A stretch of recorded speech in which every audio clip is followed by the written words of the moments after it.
All right, we will get started. Good evening, everyone, and thank you for joining us for tonight's Ask the Experts panel discussion, one of the webinars in our Lung Life series brought to you by GSK. We are so excited to hear from our amazing panelists who bring a wealth of knowledge and expertise when it comes to quitting and cutting back smoking. My name is Bethany Dick. I am the Health Promotion Coordinator with Lung Saskatchewan, and it's my pleasure to welcome you and be your moderator for this evening's panel. As we gather here today, I want to acknowledge that I am hosting this webinar on Treaty 6 territory, the ancestral and traditional territory of the Cree, Dene, Blackfoot, Saulteaux, Nakota Sioux, as well as the territory of the Métis. I acknowledge the many First Nations, Métis, and Inuit whose footsteps have marked these lands for generations. Tonight's presentation is the third webinar of our Lung Life educational webinar series sponsored by GSK. Lung Saskatchewan and GSK have a long history of working together on activities to improve the lives of those affected by various lung health conditions. This education webinar series, Lung Life, is to empower people to live and feel better. Just like you've joined us for this webinar, we hope that you'll join us for our entire Lung Life series and join key opinion leaders in their respective fields of expertise to learn how to enjoy a better lung life. Here is a short video highlighting the previous and upcoming webinars in the series.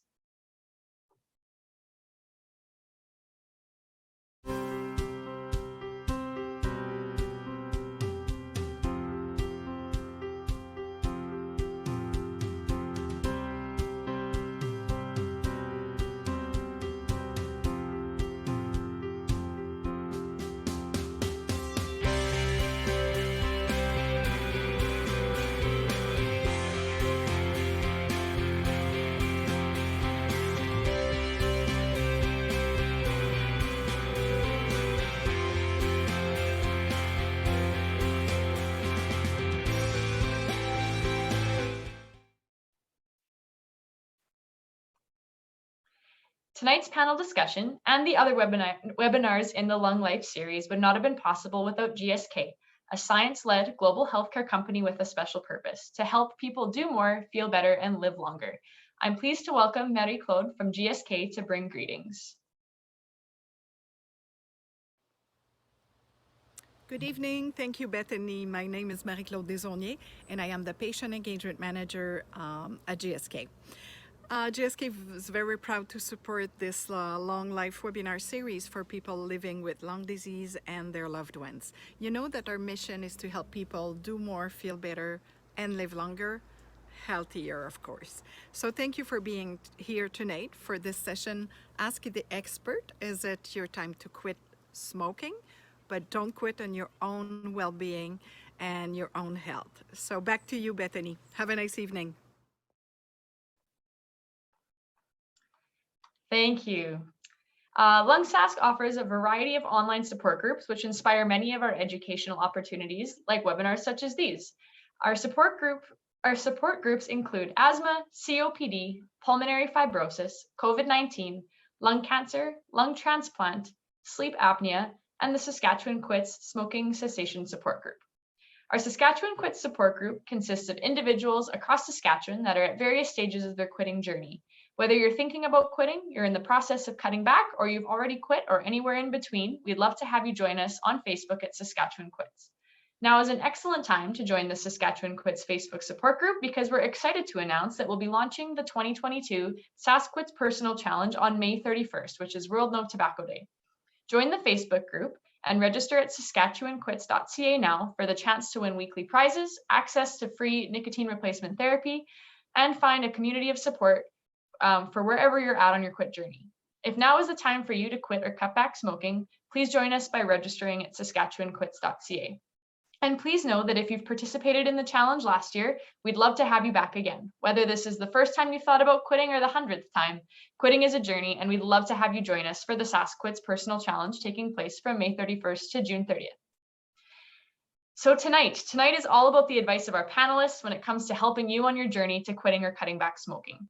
Throughout the next hour, if you have any questions for our panelists, please type them into the question feature Q&A at the bottom of your screen there in the Zoom platform. It should be right at the bottom of your screen, and don't be shy to ask your questions because chances are someone else has the same question as you.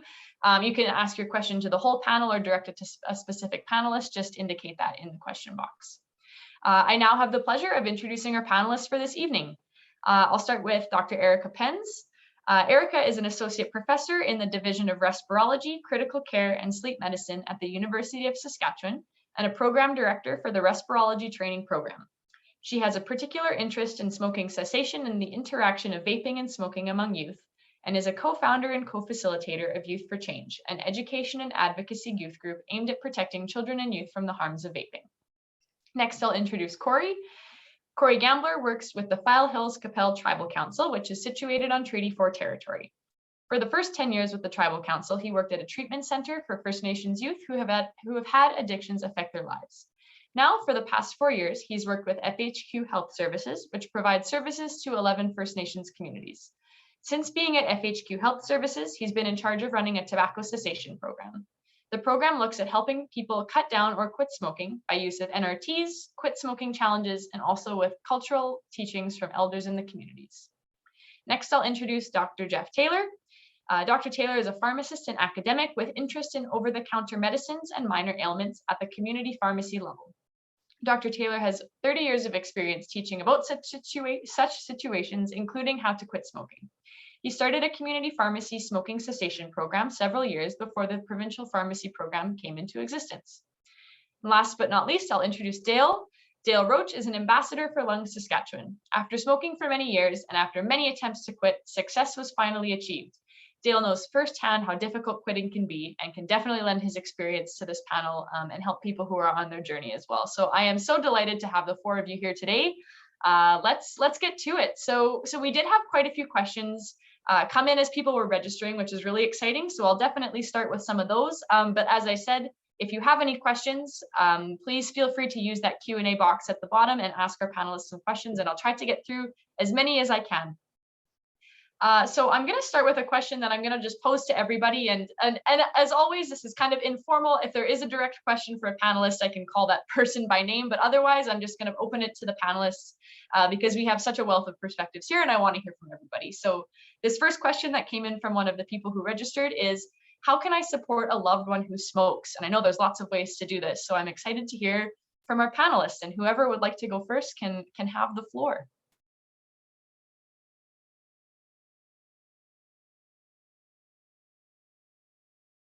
How about I call on someone? I'm going to call on Dale. Oh, he unmuted. Perfect. Well, firsthand for me was I immediately had the support of my family, my wife and my two girls. And as little girls, little children, my girls would find my cigarettes and break them and leave them in little piles all over the place. And, you know, draw big black lungs and tape them on my fridge as trying to get me to quit. So when I actually did manage to quit, whether it was for a couple of days or a week, I had total support, and they were, you know, with me all the time. And you know, here, have an apple. If you want a cigarette, go have an apple. Or here, we'll get you some grapes or something to eat or something, and anything to encourage you, just or keep you busy. Just, you know, I just need something in my hand. I'm missing something in my hand. So here's a pen. Write something. So a few little goofy things, but they worked for me, and I got the support from my family. I wouldn't mind chiming in there, Bethany. Yeah, you bet. Go ahead, Jeff. Thanks, Dale. Yeah, those are great tips, Dale. So valid. I had a little gimmick where when a person asked us to go through our program, I had a big 8.5 by 11 piece of cardboard that said, "I'm going to help Dad, I'm going to help Mom or brother quit smoking." And if it's a 7-year-old or whatever, we kind of get her signature there, and I sign it too. And we put it right on the fridge. So every morning you'd sort of see that, maybe just a tiny bit of motivational kind of stuff for part of the day. Of course, you'd need lots over the course of trying to quit. But also in the smoking people that I've come across, some people don't want to tell their loved ones that I'm going to quit because maybe they heard, oh, you're going to fail again or whatever. And especially if there's another smoker in the family, that gets kind of tough. Okay, you may have to go to the garage to smoke. So that can be pretty tricky. And also with the so-called failures, if the loved one's going to help that person stop, if you can just flip those and say, well, you know what, you stopped for 2 weeks once, you stopped for 3 days once, way to go. my God, like that, this is tough to do. So even that little kind of stuff, the smoker hears that and they go, okay, my wife, my husband, my loved one is sort of on my side. And then you just take it from there. But some really don't want to tell the loved one because they're worrying about maybe getting it thrown back in their face. Now, that can be easily twisted into a positive for sure. Yeah, I love that, Jeff, because that's something that we definitely focus on in the SaskQuits Facebook support group, is celebrating those small successes, whether it was one day or 1 week, like that is something to be celebrated, whether it's even just having less than you had yesterday. So I love that answer. Thanks. Corey or Erica? Erica, go ahead. Yeah, I was just going to add that, what I've often seen in my practice is, many of my patients who are still smoking, for example, and they often come in with their partners, spouses, and, the conversations that go on around the ongoing smoking. Sometimes, it's almost as if the partner is more invested in it than the patient at that point in time. And I think what I've learned is that, for every person, it is so individual where they're at. And I think for, as a loved one, someone who's wanting to support someone who is maybe thinking about it, maybe getting ready to quit, maybe in the process, that just acknowledging that where they're at that point in time is okay. And that, celebrate if they had, 3 days of success, fabulous. If they had a relapse and they went back, just even that understanding and saying, you know what, I'm sorry that happened, and but don't give up. We can try again, and just knowing that you're with them in this moment wherever they're at. I think that acceptance goes a long way. Thanks, Erica. That's excellent. Corey, go ahead. Yeah, I just kind of, everybody kind of said everything, that was on my mind, just that positive reinforcement of, being there with your loved one and helping them through that process, and, accepting them, okay, you're at that point, okay, you're accepting, okay, well, let's do this together. Cause I think it's a lot easier when you have a partner, or family that's really close to you, that really helps someone overcome those urges to go out for a smoke and things like that, because they're also there to support you and to try to keep you busy and in your down times. I found in the evening it was really hard, right? You're have that downtime, you can relax. Well, they may want to have to go have a smoke. So just that family time, even just doing something so simple like is playing cards or something like that, right? To have that, it really helps move those times ahead, and day by day, like the other panelists said. So Yeah, that's excellent. And I just want to read out this comment in the chat. I think it's amazing. The positive reinforcement is a tremendously obvious but undervalued support system. I love that. The cheerleading section is something I try to use for most scenarios in my practice. So I love that comment. Thanks for sharing. We have a question in the Q&A that kind of aligns with, helping loved ones. So I'm just going to read it out loud, and we'll use this one next. What is a way to communicate the health risks of smoking to a loved one? For example, I'm worried that you're coughing a lot and COPD is a risk here. So any thoughts on that? How do we communicate those risks to a loved one who's maybe not ready to quit or doesn't think it's worth it? Stephanie, I was just gonna say, is it okay if I just jump in, because I saw that and was starting to type something. And oh, okay, yeah, excellent. Go ahead. And I think it's such a great question, but and it can be tricky sometimes to answer that. But what I like, even in my own practice, when I'm even approaching health issues that perhaps my own patients, I'm not sure if they're aware of or know related to smoking, often starting with a question and seeing again where they're at. So have you had any worries or concerns about your own health that have come from smoking, and sort of gauging depending on their answer, right? That's sort of where you can start your conversation, and then that might also give you a chance to say, if they mention something that you're also worrying about, then that's an opportunity for you to say, what I'm also concerned about this, and is there a way that I can help you? something like that. So I guess, again, often it's just starting with a question of finding out where they're at. Awesome. Thanks, Erica. Any other thoughts on that question about bringing it Oh, up with a loved I'll one? I'll Dale. go after Dale. Oh, okay. Yeah, Dale and then Jeff. Go ahead. I just wanted to say from experience, when I wasn't ready and I was pushed or it was suggested, whether it doesn't matter how lately it was or how firm it was, it was a push, and it was, it was met with apprehension. And when you're not ready, you're not ready. And anyway, you have to tread lightly. There's, if a person is borderline, you don't want to push them over, and if they're not ready, you can't make them ready. Oh, that's such a good point. In fact, if I get a sense that I've come in too hot, let's say you just, okay, well, like this, just to be very blunt, you say, well, you're going to die if you don't do that. Of course, we all know that that's a terrible way of doing it. But in any kind of subtlety around that, you have to stop or else, this kind of stuff. And Dale's absolutely right. You're just going to dig in further. All the motivational interviewing kind of people know that. So if I've, and I'm sure I've done this over the years, if I sense I've done that, I go, sorry, kind of get into your space. Tell you what, I'm worrying about your health. If you ever want to quit, 6 months time, a year's time, let me know. I'll be here for you. Just back off, plant the seed.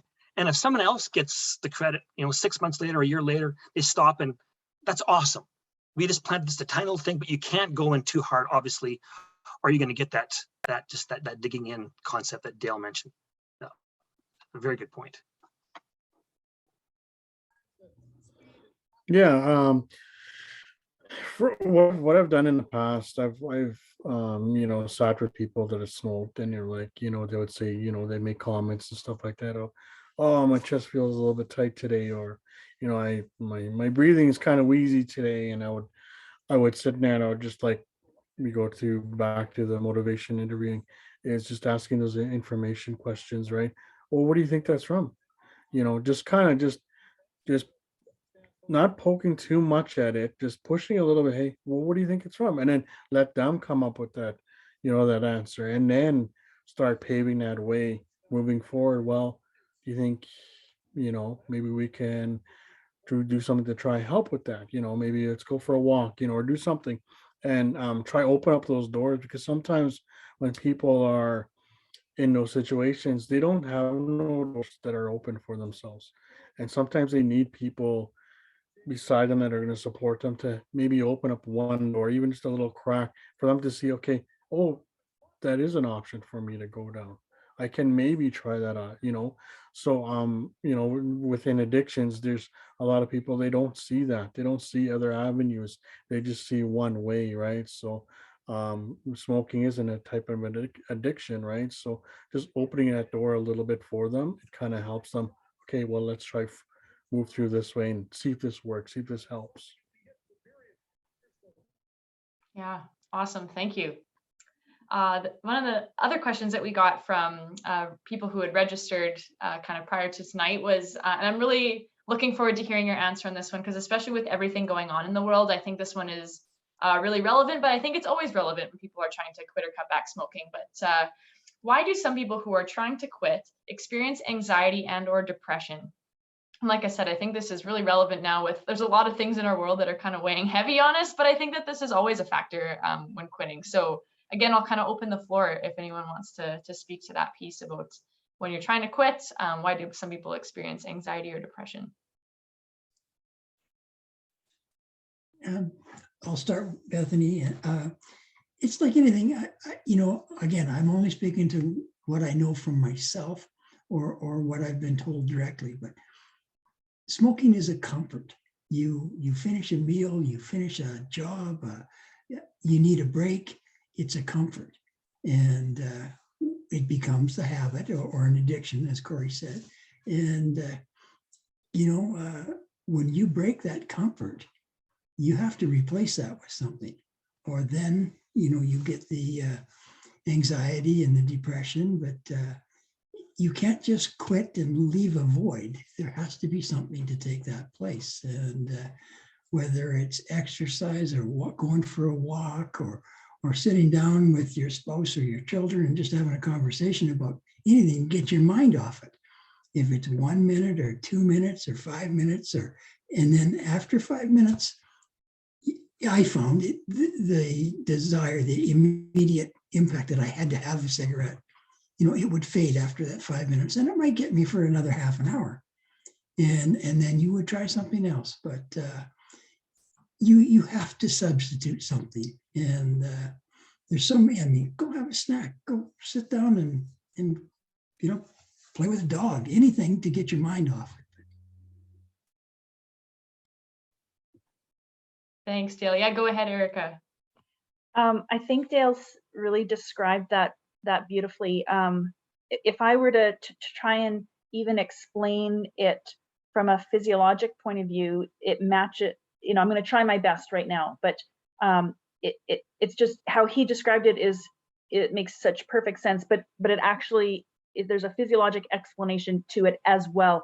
And that is, so we know nicotine, right? When we inhale it, or it gets into our system from any source, it binds to receptors, the nicotinic receptors in our body, and that then releases these hormones, particularly dopamine.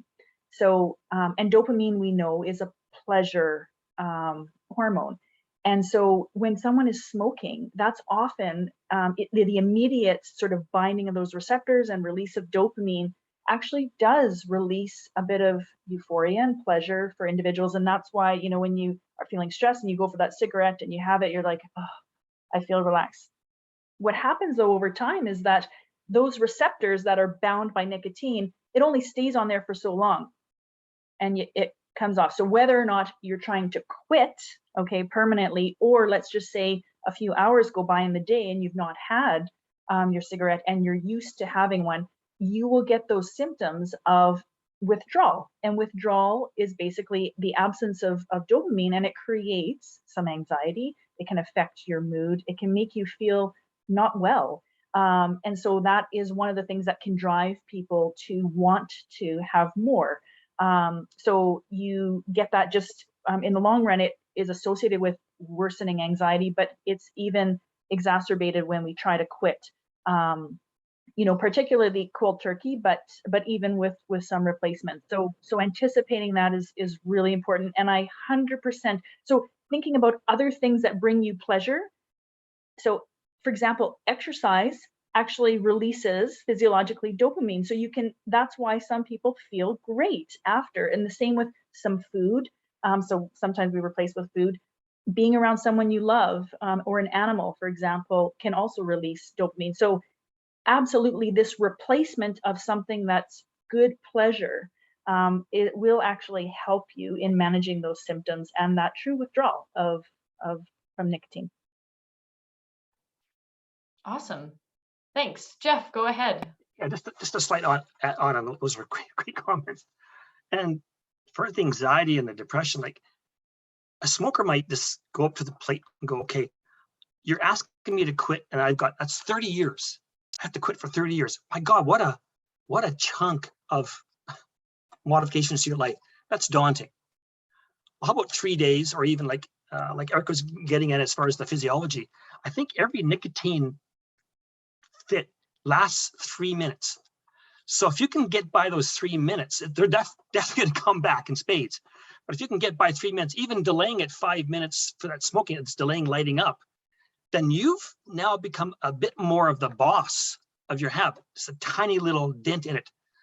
So 30 years of, I've got to quit. Oh my God, I just can't do that. But how about chunking up small little things? And I know you guys talk about that in all your literature. That may maybe take a little bit of the edge off as far as what you're being asked to accomplish here. And add that to the whole mix of things. A victory is a victory, whether it's a minute or half an hour.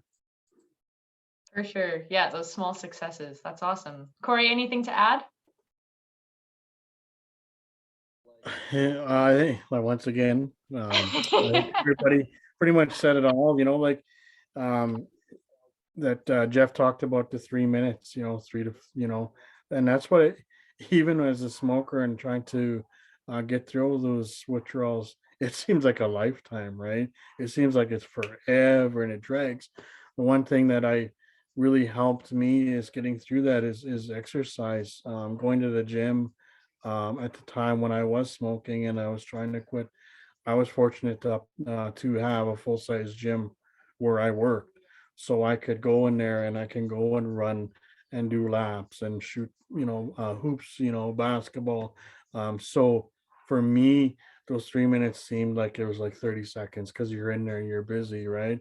Um, and it also helped with my mental health because I start to understand what it was actually doing to my brain. And once you start to understand that what it's actually doing to your brain, you can kind of approach it a little bit differently. How can I help my body, prepare myself for those 3 minutes and then move on to the next one, continue to move forward, right? So I think that's the biggest thing because your brain is so powerful. A lot of times we do not actually sit there and think, what is this? What can I do to prepare myself, my brain, my body to move through these withdrawal symptoms? What can I do, right? And so things like that. So that would really help me through those withdrawal symptoms is just getting physically fit. And, looking back at it, it really helped me going through those. So Awesome. Thanks, Corey. I know that you say that everybody said everything, but you always have something really great to add. So thank you. Thank you all of you for your answers on that one. The next question I'm going to ask, I think it probably would be more specifically to Erica, but if anyone else has anything to add to it as well, please do. And I'm kind of giving some context to this question. So if you asked it when you registered and I'm not giving the correct context, then please maybe put it in the chat or in the Q&A and I'll try to correct it. But I think this is coming from someone who's in the process of trying to quit or, cutting back or whatever. I already have a chronic productive cough. What does this mean? So Erica, do you kind of know? I think I kind of know what that means, but do you have an idea of what they mean with the chronic productive cough while they're trying to quit? Yeah, I mean, so maybe I could just say that, and also if there's anybody if they want to jump in and ask for clarification, for sure. So my understanding of the question is, so, we see cough so commonly associated with smoking, number one. So it often can develop when people smoke over time. And that might be because, for example, someone might have already some underlying asthma, for example, and smoking can make control of your asthma a little bit more difficult.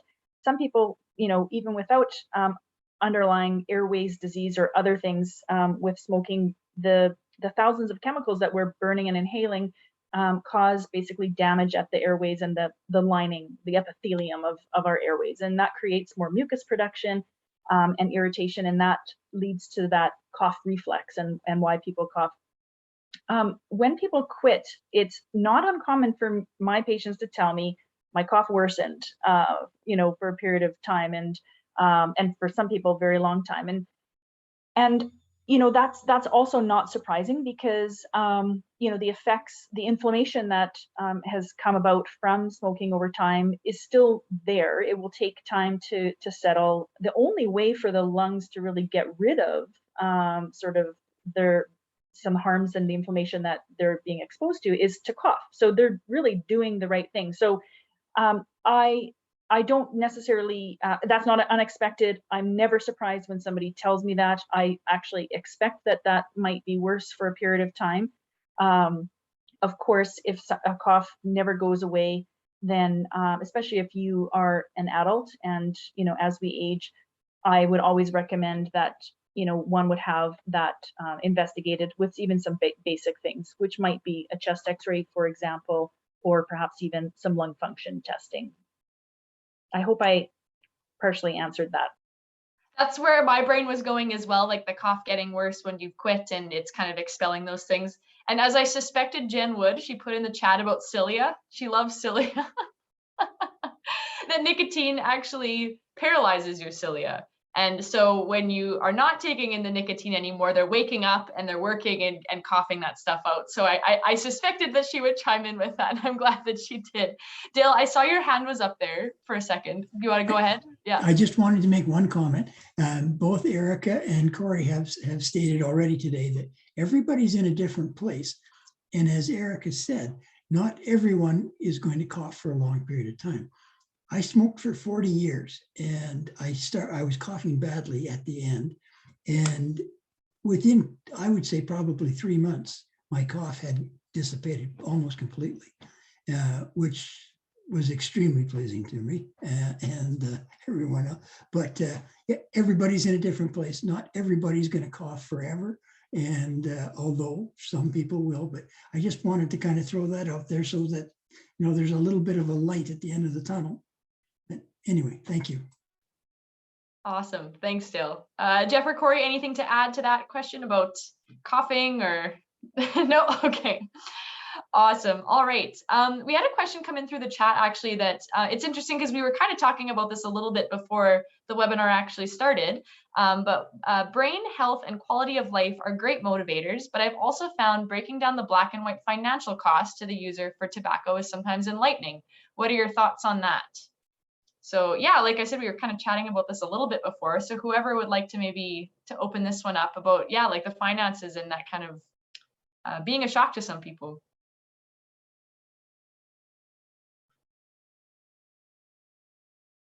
Anyone, any takers? Jeff, is that something that you ever had discussions with some of your patients about, which was, you know, the amount of money that they would save from stopping over, for example, if they were able to stop even for 6 months, what they might expect to not spend on smoking?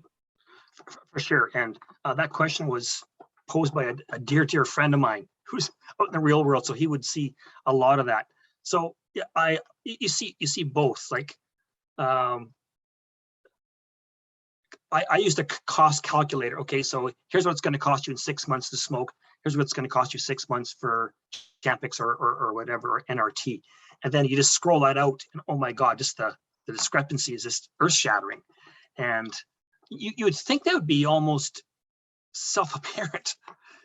Of course, not everyone knows what, let's say, behind the counter prescription medicines cost, but the NRTs out front, you can see, okay, it costs $40 for 105 pieces of gum, and then you can just sort of do the math from there. But the odd person for me, I didn't have a huge number of people go through my actual program, but the odd person would go, oh, okay, I didn't realize that. And now I can see that it's way more cost effective to go on 3 months of Zyban than it is than to smoke. How prevalent it is out there now, I don't know. Parag obviously thought, or he sees this quite a bit in his world, and that's definitely has got some kind of footprint out there in the real world. Bethany, I'd like to kind of roll this in with another point. The cost is incredible, but at the same time, if you've achieved a certain amount of days or months or whatever it is, reward yourself. You've got the cost set, you know, you've saved that. And there's nothing wrong with rewarding yourself for your victory, and use that as a motivator. You know, I've had the opportunity to speak to a few people about this, and the one fella told me considerably long length of time afterwards, but he put almost the same idea as what Jeff was talking earlier about putting it on the fridge. And he put a picture of his boat on the fridge. And that's what drove him. That was his motivator to quit smoking. And he took 3 or 4 tries and he fell off and he got back on, but that's what it took. And money was what motivated him to do what he wanted to do. And he saved what he saved, he rewarded himself. Well, let's add just a quick thing. And we've got 2 pharmacists on that are being way too kind in the chat things here, but just building off what, like Eric, the patients that Erica would see are kind of way different than that we would see it at the community level. So let's give you a bit of a anecdote. So I'm basically a floor walker in a local pharmacy 2 hours a week. I just stand out there and I field questions. So if I see a mom in front of the infant Tylenol section, I go right there, ask her, do you need help? And almost invariably is yes. The vitamin section, same thing. Red eye, same thing. But on the smokers, if I see a person in front of the NRT section, I've learned that I'll walk by once. Okay, and usually it's just dive in. But for a smoker, I walk by once. Then if I walk back a second time, they're still there. I'll just say, are you thinking of quitting smoking? Way to go. Then I just keep moving. And the third time I'll say, listen, if I can help, or you know that stuff we get with the packaging and we always throw it out, don't read it. It's lots of good tips in there. But I'll never say, I just sort of dive in. I give them a lot more space from what I've seen over the years in the community level than I do with the other people. I just sort of dive in and go at it. And so that's just an interesting thing I found with smokers in the community pharmacy is they're less apt to, when I walk by, say, oh yeah, sure, thanks. I see you're out front here. Give me some help. I'd love to see what, if the pharmacists sort of chime in and if they see the same thing, or perspective of Erica from the patients that are more clinically sick that she would see. I think that's actually a really, interesting point that Jeff raises. And I think, you know what, I almost think, Jeff, that even in my practice where I'm seeing people with 99% of the time they have symptoms that are bothersome to them, and many times we have a diagnosis of lung disease, and probably about half of my patients are still smoking, and so even then I find that as a healthcare provider and as their lung doctor, I always ask actually permission to, do you mind if we talk about your smoking if they're still smoking? So again, which is different from, for example, I might rattle off, questions and say, I'm actually, let's talk about this treatment for, your inhalers, and I go right into it and without missing a beat, right? So I feel like, yeah, it's an interesting observation that you make, and I'm not sure if, again, it goes back to our earlier conversations in the webinar, which is, every person is at a different point in their journey. There are some people who come in and they're saying, Doc, I am ready. I'm done with this, right? I'm ready. And then we start the conversation right there. I don't even ask about anything. I don't check their oxygen stat. We just sit and talk about it. But that's not every time. And so again, yeah, I think really around this is just emphasizing it's such an individual journey, and that's okay. And it can be a rocky journey. And again, that's okay. There's often success at the end, and there's lots of support now these days. I think for myself, for the majority of the people that I serve, probably about 80-90% of them are First Nations. So when I do talk to them, it's kind of like we go to health fairs in the communities. So it makes it a lot easier for them to come and approach me and ask about like NRTs and what's out there, for them to help them try quit smoking. So that's a lot easier than them being at, like, say, like Jeff was talking about, them being at the NRT, and the pharmacy and not knowing where to start and stuff like that. So them coming to me and I always get to start out the conversation as, introduce myself. I kind of tell them a little bit about myself, what my journey was, what I went through, and how many times it took me. And it kind of makes it a little bit easier for them to say, okay, yeah, I want to stop too, and how much money did you save? And then I go and tell them, well, I didn't actually calculate how much money I saved, but I know I saved money, right? And then I always kind of try to go back to that aspect of, let's save you money, but save your body as well. So I always try emphasize that, say, okay, come on, let's look at your body, and I've had people come that smoke for 40 years. I'm like, where do I start? I'm like, okay, let's start at day one. Day one is reducing, whether it's by 1, 2, 3, 4, 5 cigarettes a day, that is a win in itself, right? Let's start there and then we'll continue to move forward. And I always put out, I'm here to support you and I care about you. That's the one thing I always try to end with, no matter what. At least they know they have someone there that's going to support them and help them, you know, both try and quit and try and save some money with it. Awesome. Thanks, everyone. So this next question is one that we've been kind of hearing a lot just in conversation with people who have either already quit or have been trying to quit. But I think it's definitely relevant right now. That there's been a lot of stress in my life lately, and even after a few months of not smoking, I'm finding the stress is causing me to pick up a cigarette every now and again. What are some tips to manage stress and not let it lead me to smoking again? So I know that you've kind of given some tips already of things that have helped you with your mental health and physical health, but I'd love to kind of expand on that one. Corey, maybe I'll let you go first because you've always gone last. You kick it off. Managing stress. Again, I usually go back to just personal things, what I can use, what I've used in the past for managing stress.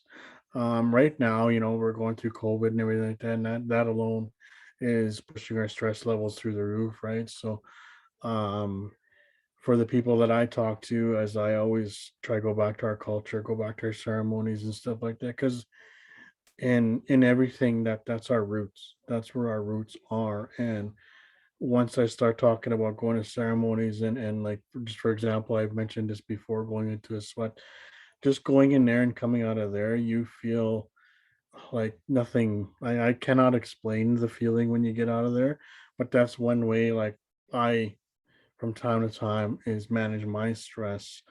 If someone that doesn't have that type of, that avenue, I would look at friends and stuff like that to support you with your stress, and ask them, what are you doing to manage your stress?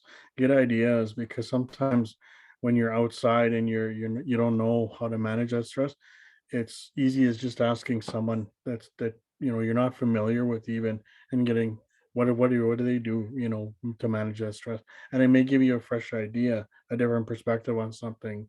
But those are some kind of things that I kind of go to all the time, is for First Nations people, is our culture, because it really helps us.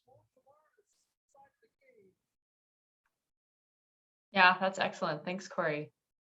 Anyone else want to speak to this one?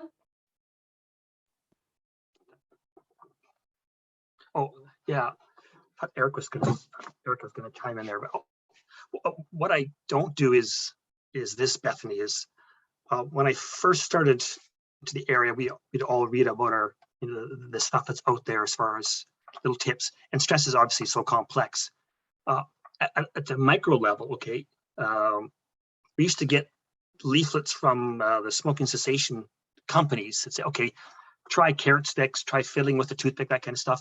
And I always sort of visualized, somewhat facetiously, that, okay, Mr. Smoker, just inject carrot sticks and toothpicks in there. And I just sort of visualized getting, seriously, have you ever been a smoker?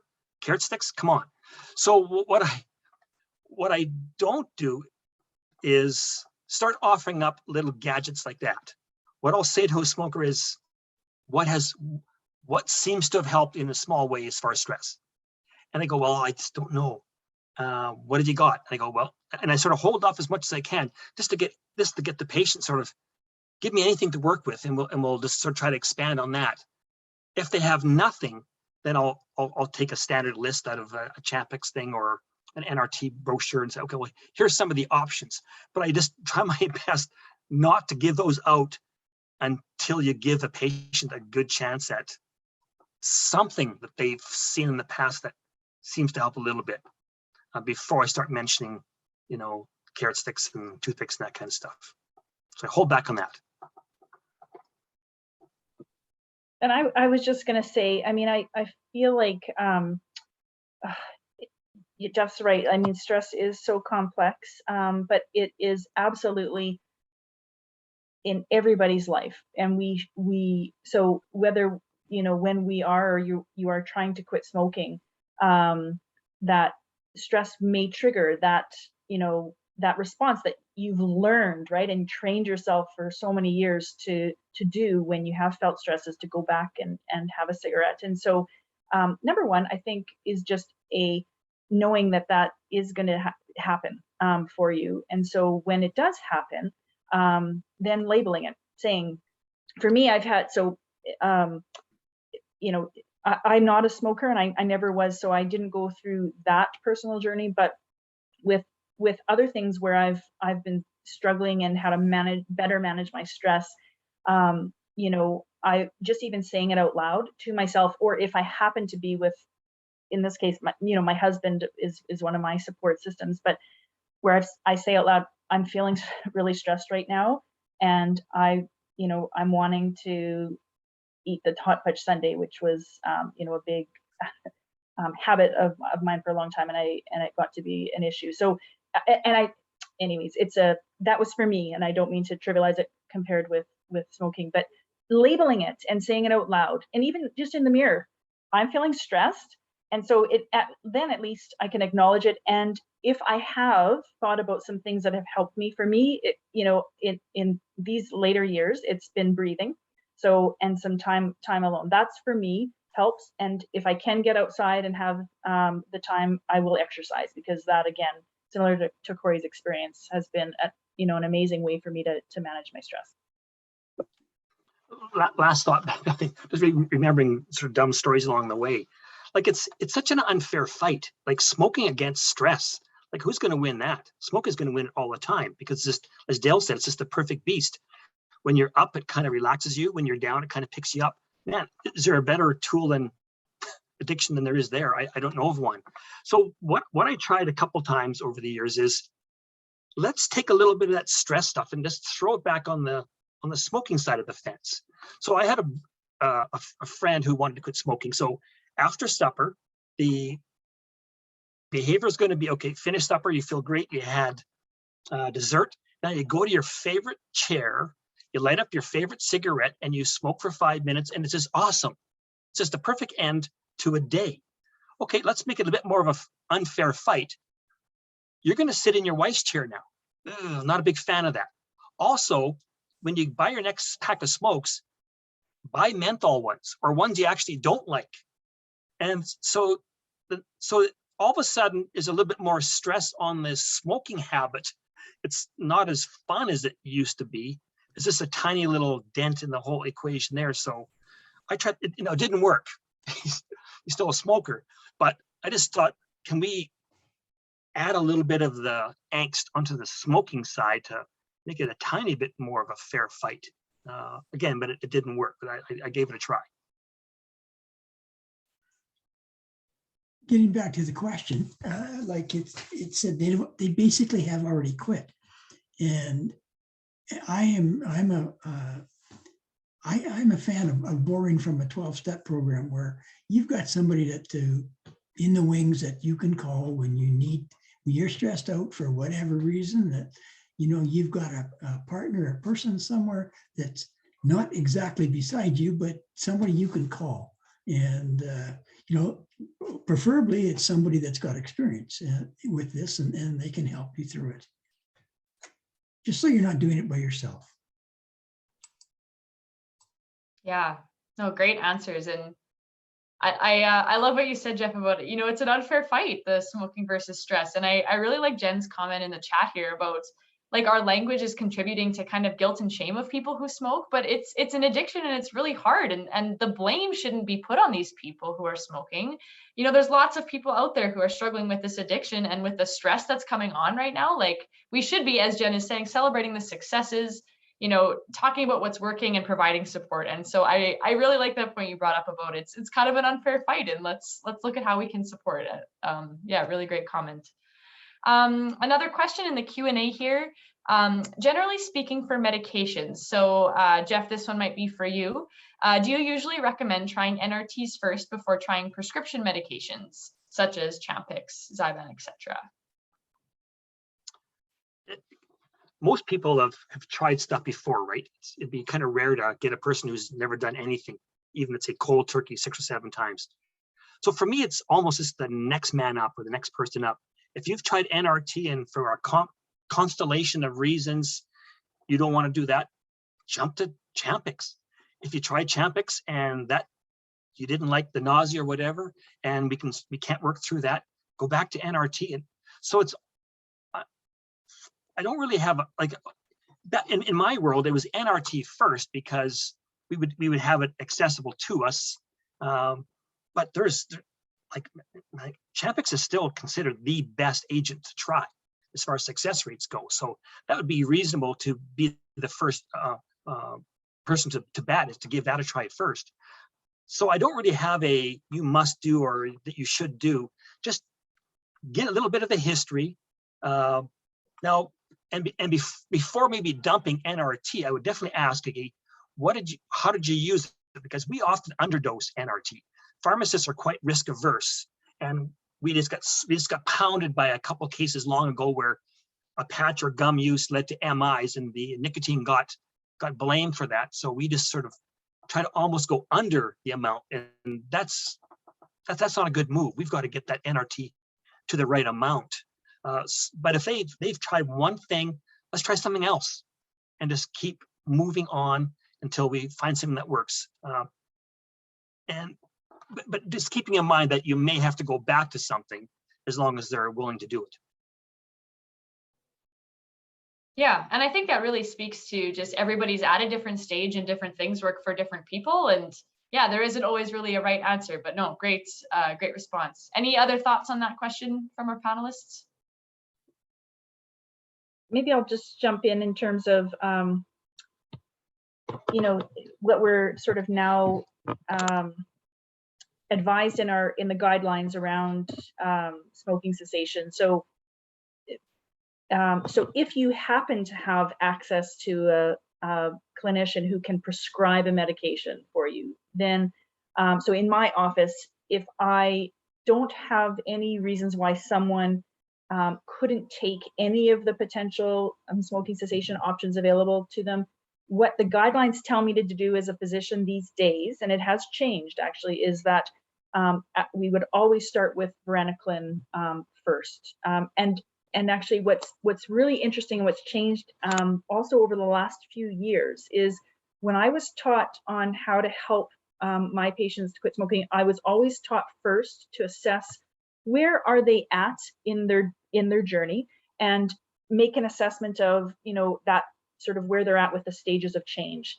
And, we think about people who are basically pre-contemplation, so, not interested in quitting, and then everybody else is some sort of beyond that where you could meet them and potentially even get them started on quitting and even on a medication. So in those people who are pre-contemplators, so not even thinking, we were just told to provide some motivational interviewing, but not really offer any support. But there's actually literature to suggest that if you now start a medication such as varenicline, even for people who are not yet ready to make that commitment, that actually helps with reducing the addiction and those sorts of feelings, that compulsion to smoke. And so that's the aim, is to reduce the compulsion to smoke, provide an opportunity for then that person, when they've made some of the mental changes and there's environmental changes, that then they are in the best place to quit. So things have changed for us in terms of now how we're advised to help people. But again, I'm just going to say a guideline is a guideline. I think we all know in practice that when we talk with people and one-on-one, that absolutely I will always explore what people have tried, what has not worked, and then go from there. But I thought I would just add sort of the recommendations. But again, recognizing not everybody who wants to quit has access to someone who can prescribe a medication to them either in our province. Erica, that was stunning research for me too. Like I was always on the mindset that if they're not ready, just hold off medicines until they are. But seeing that information that says, well, you can cut down the smoking, and they give them some, that to me was just a stunning change in the whole concept. And the second one was the idea that combination therapy is almost a de facto go-to. Back in my early days, I'm way older than you, so the packaging said, if you've got one NRT system going, Don't even think about smoking at the same time, nor combining. And way back when I was combining a patch with the gum, thinking this made sense. And I was always worrying about getting sued, just because, hey, there's no backing here. Then Nicorette came out with a combination pack that didn't really make it in the retail world, but it's just the de facto go-to now is combination. So that, and if they're not ready to stop, to me, that was just an amazingly new bunch of information for you clinicians.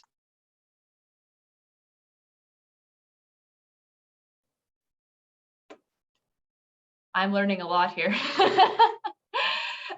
Corey or Jill, anything to add regarding kind of what works for people and what to prescribe? I know that Corey and Jill, you aren't prescribing, but what kind of works for people and that sort of thing?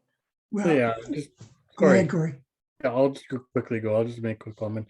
Yeah, I just kind of like Erica talked about, just meeting the people where they're at, understanding, we can't jump to, the highest dose of NRTs. We need to meet them where they're at in their journey. That's the biggest thing in anything like with addictions. You got to meet them where they are. You can't jump to certain areas, or you can't push them. That's the one, whenever they come to me, I'm like, how far along are you with your quit journey? What part are you at? Well, I'm down to this, then we start kind of making that roadmap each other while we're together, and then we kind of go through that roadmap together with each other. So it's just like meeting them there where they need to be. I was just going to say that when I was first attempted at quitting smoking, and I was trying the patches and everything else, that's 20 years ago, and things have changed since then, and we're not exactly on the same page as we are today. But I tried absolutely everything that was available, and as you know from my story, and hypnosis, acupuncture, and when I decided it was time to quit, it didn't matter what I was doing. Then I quit. I mean, and again, individual journeys, individual choices, but if that inclination to quit is not there, it's you, as Erica and Jeff said, you're planting the seed, and that's all we can do at the time. Awesome, thanks. Just looking at the time, I've got one kind of quick question that if you guys don't have the answer, I'm actually really curious to see if it's one we could follow up on, but it seems like it could be a really simple fix for someone. Can you recommend a soap that doesn't have aloe, lanolin, or moisturizers to wash the skin prior to applying nicotine patches? I'm not sure if any of you have the answer to that. But I feel like if we do, that's great. And if not, that's something I kind of want to look into, if we can help someone with their nicotine patches. Any thoughts, Jeff, Corey, Erica, Dale? Okay, if we don't have one, that's okay, but I do want to look into that one. Oh, Jeff? What was it? The patch is not sticking on, or is it leading to sensitivity? My guess is sensitivity, but they did not specify, so I'm speculating. So get rid of all the sensitizing chemicals in as they're washing their arm or their side of their Yeah. Boy. If you don't have one, that's okay, but I do want to look into it. Well, there's so many good soaps, like the eczema world has such great products. So if you're using something that has moisturizers in it, let's say like you're in a shower and you lather up with a nice, it's got 1 quart of cold cream as the ad goes, well then, okay, you might have some stick potential. I don't know, a little bit of residue of the fats and the oils from the, so, but in the eczema world, those things are so dedicated to keep it as less sensitizing as possible. That may be one option. Otherwise, it'd be, oh yes, Danielle mentions Cetaphil, Spectro. Those are all acne grade, eczema grade cleaners. That would be a first good start point, just to get right down to the basics of it's a cleaner, yet as few chemicals as possible for the sensitive people who have eczema. But after that, for my colleagues on the line here, it'd be very tough for us to look at a soap and start saying, okay, you just look for the ingredients, okay, aloe's 10th or something is 15th. That's a tough job. Go to the eczema products and see if that sort of gets you any mileage. Yeah, thanks, Jeff. So I did have one more question that I wanted to ask everyone. I realize we only have a minute left, but I think this is a good one to end on, and you can keep it really brief, even if you want to just kind of say one sentence, but I'd love to hear from all of you. I'm starting to think about quitting, but I don't know where to start. What's your advice for step one? So if everybody could just say kind of maybe one quick thing and we can kind of close from there, but how about Dale, we'll start with you. They've already started. They're thinking about it. They've started. That's it. Awesome. Corey, go ahead. Yeah, like what Dale said, you're starting that, you're thinking about it. Your brain is the most powerful thing, you know, just you got to put in that head in your head. I want to quit. Awesome. Jeff? You've jumped a huge hurdle in your timeline there. Way to go. That's awesome. Don't do it alone. Ask someone for some NRT, Champix, have a crutch like that. That'll push you up, your odds up. It's a good way to get help along the way. And I was just going to add that I think that you know, planning is really important in so many things we do in life, particularly in this. And so thinking about you know, your own sort of environment and when you smoke, what the triggers are, if you can identify those and write them down, maybe that would then give you also a little bit more tools to say, I'm going to try and, you know, intervene with this particular trigger and make it more difficult. So just start thinking about your own situation and make some little plans. I'd start with thinking about your environment and what triggers you first. Awesome. Thank you so much. I think that's a great question to end on and really great responses. So I apologize. I'm keeping everyone a minute over, and that is all the time we have. But thank you so much, Corey, Dale, Jeff, Erica, for sharing your knowledge and your time with us. A big thank you to our sponsor, GSK, and to all of you who attended or who might be watching the recording afterwards. We hope that tonight's discussion can support you on your quit journey. You know, this is now our third panel discussion, and it's always something different, and I always learn something new. So I hope that it's of value to you watching. If you're not already a member of our Saskatchewan Quits Facebook support group, we hope you'll join us. And like I said, now is the great time to join, because we're launching our Sask Quits 2022 personal challenge, which is totally free to register. So you can definitely email me if you have any questions, or visit saskatchewanquits.ca to register. There were questions that I just didn't have time to get to, so I apologize. If you want to follow up with me, and I will try to get an answer for you from our panelists, we can definitely do that. Lastly, the recording of this webinar tonight will be sent out in the next few days with some additional information and a link to provide some feedback on the panel. So we encourage you to share your thoughts with us. So thank you so much to our panelists and to those of you watching, and I hope you have a wonderful evening. Good night, everyone. Good night. Thank you, Lung Sask. Thank you. Thank you.